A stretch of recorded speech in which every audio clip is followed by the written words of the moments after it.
రాజుగా సిలువలో వేలాడుతున్నప్పుడు ఆ సందర్భంలో పలికినటువంటి మాటలను మనం జ్ఞాపకం చేసుకుంటే 19వ యోహాను శుభవార్త 19వ అధ్యాయము 3వ వచనంలో మనం చూస్తే,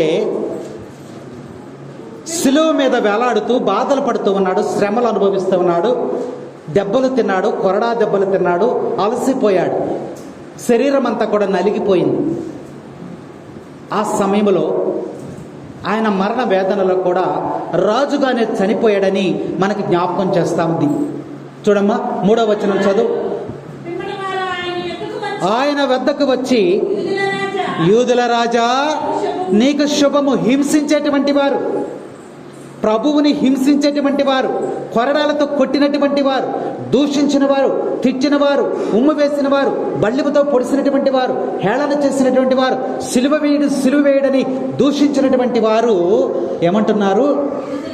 యూదుల రాజా. యేసు ప్రభుని ఏమని ఒప్పుకుంటున్నారమ్మా? నువ్వు ఒక రాజువయ్యా. నిజమే, నువ్వు యూదుల రాజువయ్యా. ఆయనకు నమస్కరించి ఏం చేశారమ్మా? ఆయన చెంపపై గౌరవిస్తే మనిషిని కొడతామమ్మా? ఒక మనిషిని గౌరవిస్తే మనం కొడతామా? వాళ్ళు గౌరవిస్తున్నారు, రాజు అంటున్నారు, కొడుతున్నారు. చూడండి, యూదుల రాజా నీకు శుభము, నీకు నమస్కారం అని నమస్కారం తెలియజేసి చేతులెత్తి నమస్కారం పెట్టి చెంప మీద కొట్టారంట. చూడండి, రాజుని గౌరవించారా, అగౌరవపరుస్తున్నారా? రాజుని మహిమపరుస్తూ ఉన్నారా, రాజుని దూషిస్తూ ఉన్నారా? రాజుకి కీర్తి వచ్చేటట్టు మాట్లాడుతున్నారా, హేళన చేస్తూ ఉన్నారా? రాజుని ఒప్పుకుంటున్నారు, కానీ అక్కడ ఏం చేస్తున్నారమ్మా? అవమానపరుస్తూ ఉన్నారు. మనం కూడా అంతే, ముందు ఒకటి మాట్లాడతాం, వెనకాల ఒకటి మాట్లాడతాం, మన అవసరానికి తగ్గట్టు మాట్లాడతాం, మనకు మేలు జరిగే విధంగా మాట్లాడతాం. చూసారా, యేసు ప్రభు రాజుగా చనిపోయాడు, రాజుగానే పుట్టాడు, రాజుగానే చనిపోతున్నాడని వాక్యం మనకి తెలియజేస్తా ఉంది. ఈరోజు మరి యోహాను శుభవార్త 19:19 చదవమ్మా. నజరేతుడగు యేసు యూదుల రాజు అని రాయించి పెట్టించారు. ఈయన పిలాతు, ఈయనేమంటున్నాడు? తీర్పు కోసం యేసు ప్రభుని అక్కడికి తీసుకెళ్లారు. ఈయనలో నాకు ఏ దోషము కనిపించటలేదు. దోషం లేనప్పుడు వదిలేయచ్చుగా. ప్రజల్లో వ్యతిరేకత వచ్చింది, ఈయన సిలువ వేయడని. అయినప్పటికీ కూడా పిలాతు యొక్క మనస్సాక్షి గద్దిస్తూ ఉంది ఆయనకి. ఈయన నిజముగా రాజే, అంగీకరించాడు. ఈయన నిజముగా రాజే. తన అధికారాన్ని కాపాడుకోవటానికి ప్రజలలో తిరుగుబాటు వచ్చేస్తుంది, మరి రాజు అధికారాన్ని కాపాడుకోవటానికి ఈయన ఏం చేశాడు? సిలువ వేస్తూ ఉన్నాడు. అయినప్పటికీ కూడా ఆయన రాజుగా అంగీకరించాడు. యేసయ్య చనిపోయేటప్పుడు ఎలా చనిపోయాడు? యూదుల రాజుగా ఆయన చనిపోయాడు. Praise the lord, praise the lord, praise the lord. మత్తయి శుభవార్త 27వ అధ్యాయము 11వ వచనం.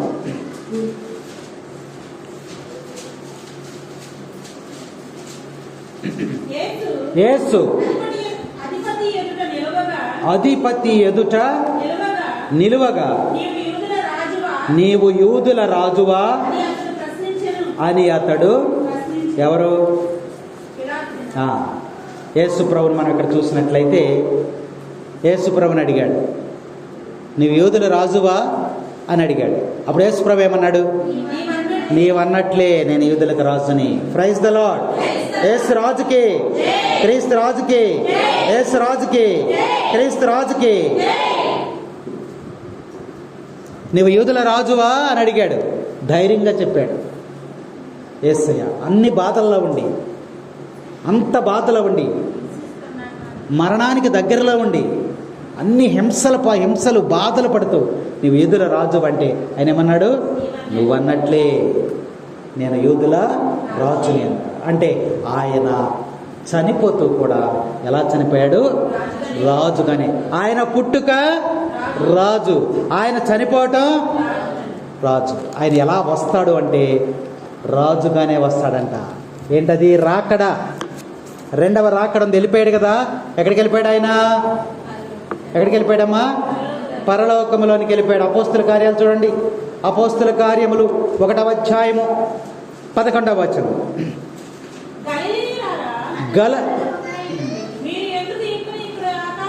గలిలయులారా మీరు ఎందుకు ఇంకను ఎక్కడే నిలిచి ఆకాశం వైపు మీరు చూచుచున్నారు అడిగారు. యేసు ప్రభు మోక్షారణం వెళ్ళిపోతున్నాడు. ఒక్కసారిగా అటుండి లేచి అలా వెళ్ళిపోతూ ఉన్నాడు. వెళ్ళిపోతున్నప్పుడు మనమైనా అలాగే చూస్తాం. విమానం వెళ్తుంటే మనం అందరం చూస్తున్నాం లేదా? చూస్తాం. అలాగే యేసు ప్రభు మోక్షారోహణం అయిపోయాడు. పరలోకానికి వెళ్ళిపోతున్నాడు. తండ్రి వద్దకి వెళ్ళిపోయాడు. అలా లేచి అలా వెళ్ళిపోతున్నాడు పైకి. అక్కడ ఉన్న ప్రజలు, గలిలీల ప్రజలందరూ కూడా ఆయన చూస్తున్నారు. చూస్తూ ఉండగా ఎలగా చివరికి ఏమైపోయిందమ్మా? కనుమరుగైపోయాడు. కనబడతలేక. అయినా వీళ్ళు అక్కడే ఉండి చూస్తున్నారంట. చూస్తున్నప్పుడు ఒక దేవదూత అక్కడికి వచ్చింది. వచ్చి ఏమంటుంది?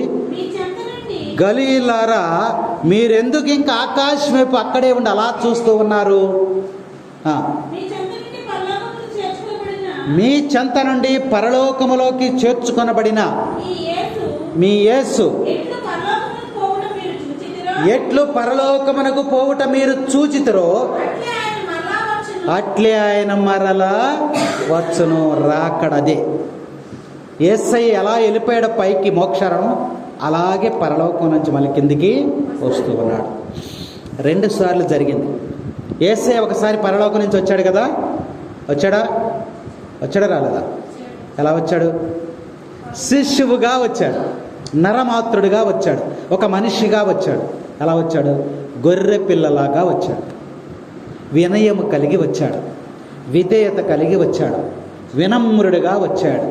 విజయశీలుడిగా వచ్చాడు. ఆయన వెళ్ళిపోయాడు. ఈసారి అలా రాడు. రాకడ సమయంలో గర్జించు సింహమోలే వస్తాడంట. ఎలా వస్తాడమ్మా? గర్జించు సింహమోలే. గర్జించు సింహం ఏం చేస్తుంది? వచ్చిన ఏం చేద్ది? వేసేద్ది. అంతే, తినేస్తుంది, చంపేస్తుంది కదా. అలాగే యేసయ్య రెండవ రాకడలో గర్జించు సింహంలాగా వస్తాడు. రాకడ సమయంలో దేని మీద వస్తాడు? మొదటి రాకడలో ఎలా వచ్చాడు? వాహనం ఏంటి? మొదటి రాకడలో మరియ తల్లి గర్భము. మరియ తల్లి గర్భంలో నుంచి వచ్చాడు ఆయన. ఇప్పుడు రెండవ రాకడలో వాహనం ఏంటైంది? రెండవ రాకడలో వాహనం ఏంటైంది? చెప్ప. యేసు రాజుగా వచ్చుచున్నాడు, భూలోకమంతా తెలుసుకుంటాడు. యేసు రాజుగా వచ్చుచున్నాడు. పాడాలి అందరూ, వచ్చిన పాటే గట్టిగా పాడాలి.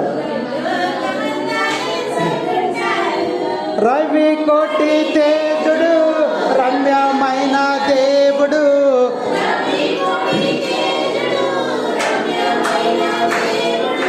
రాజుగా వచ్చుచున్నాడు.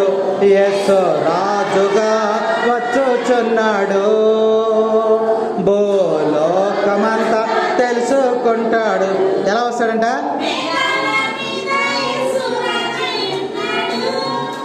మేఘాల మీద యేసు వచ్చుచున్నాడు.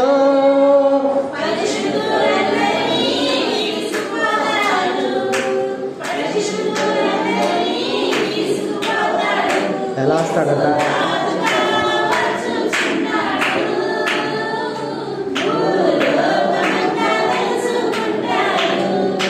ఎలా వస్తాడంటే యేసయ్య మేఘాల మీద వస్తాడంట. మేఘాలే ఆయన రథం. మేఘాలనే రథం మీద ఆయన వస్తాడు. ఎక్కడికి వస్తాడంట? భూలోకంలోనికి వస్తాడు. వచ్చి ఏం చేస్తాడంట? పరిశుద్ధులందరినీ ఆయన తీసుకెళ్ళి. మిగిలిన వాళ్ళు ఏమవ్వాలి? మనమేమవ్వాలి? మన పరిస్థితి ఏంటి? మనం ఎందులో ఉన్నాం? అందుకనే భూలోకములో జీవించి ఉండగానే ఆయన చిత్తానికి లోబడి మనము జీవించాలంట. అవును, అర్థమైందా? ఎవరిని విడిచిపెడతాడో పాఠం మీ దగ్గర రెండవ చరణం పడమ్మా. రెండవ చరణం. యేసు రాజుగా వచ్చుచున్నాడు, భూలోకమంతా తెలుసుకుంటాడు. 7 ఏండ్ల పరిశుద్ధులకు విందవబోతుంది, 7 ఏండ్ల పరిశుద్ధులకు విందవబోతుంది. 7 ఏండ్ల లోకం మీదకి కలిసి పాడండి, అందరూ కలిసి పాడండి. వచ్చినోడు బుద్ధి వెళ్ళదు. ఈ సువార్త మోయబడు, ఈ సువార్త మోయబడు, వాక్యమే కరువగును, వాక్యమే కరువగును. యేసు రాజుగా వచ్చుచున్నాడు, లోకమంతా లోకమంతా శ్రమకాలం, లోకమంతా శ్రమ విడువబడుట బహుఘోరం, విడువబడుట బహుఘోరం, విడువబడుట బహుఘోరం, విడువబడుట బహుఘోరం. ఏసుతో వెళ్తావా, విడిచిపెట్టబడతావా? ఆయన వస్తున్నాడు కదా, వచ్చి తీసుకెళ్ళిపోతాడంటే ఎవరిని? పరిశుద్ధులందరినీ తీసుకెళ్ళిపోతాడు. విడువబడుట బహుఘోరం. అందులో ఉంటాం మనం, విడువబడుటలోనే ఉంటాం, అందులో సందేహం లేదు. విడువబడుట బహుఘోరం. అందుకనే సువార్తను, వాక్యమును వినండి. వాక్య పాటలు ఏమంటాడు ఆయన ఇక్కడ? సువార్త చెప్పేవారు ఉండరు, మూయబడుతుందంట. వాక్యమే కొరవైపోద్ది. వాక్యం చెబుదాం రండి రా అంటే నేను కూర్చోలేనయ్యా, నేను అంతసేపు ఉండలేదు, ఎంతసేపు ఉండలేదు, మనం రాలేము. ఒకరోజు సువార్త మూయబడుతుంది. అప్పుడు శ్రమల కాలం వస్తుంది. అప్పుడు ఆయన వచ్చేస్తాడు. వచ్చేసినప్పుడు పరిశుద్ధులందరిని తీసుకెళ్ళిపోతాడు. విడవబడుట అనేది బహు ఘోరమని యొక్క క్రీస్తురాజు మహోత్సవ పండుగ మనకి తెలియజేస్తాం.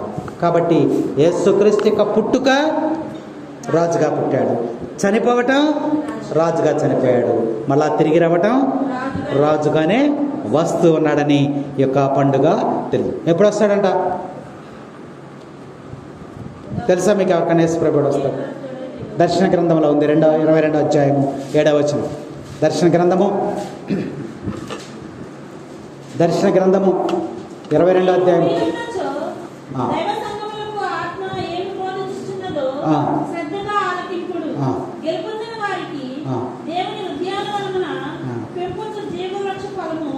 ఏడు 22:7 22:7 అయిపోయింది. నేను త్వరలో, ఎప్పుడు వస్తాడు? త్వరలో అంటే తొందరలోనే కదా. నేను త్వరలో రానున్నానని ప్రభు చెప్తున్నాడు. కాబట్టి త్వరగానే ఆయన ఉంది. 2000 సంవత్సరాలని చెప్తున్నాడు. దేవుని యొక్క రాకడ అనేది ఎవరికి వాళ్ళే, ఎవరి జీవితానికి వాళ్ళే. నీ మరణమే నీ రాకడ, నీ మరణమే నీ రాకడ. మరణం ఎప్పుడు వస్తుంది? అదే రాకడ. త్వరలోనే నీ రాకడ. కాబట్టి రాకడకి నువ్వు సిద్ధపడి ఉండాలి. అప్పుడు పరిశుద్ధుడుగా ఉంటే నువ్వు దేవుడు నిన్ను తీసుకుని పెడతాడు. ఈరోజు సువిశేషంలో చూసినట్లయితే రాజుని నిందిస్తున్నారమ్మా. రాజుని నిందించడం ఇక్కడ మనం వాక్య భాగంలో మనం చూస్తూ ఉన్నాం. చూడండి అక్కడ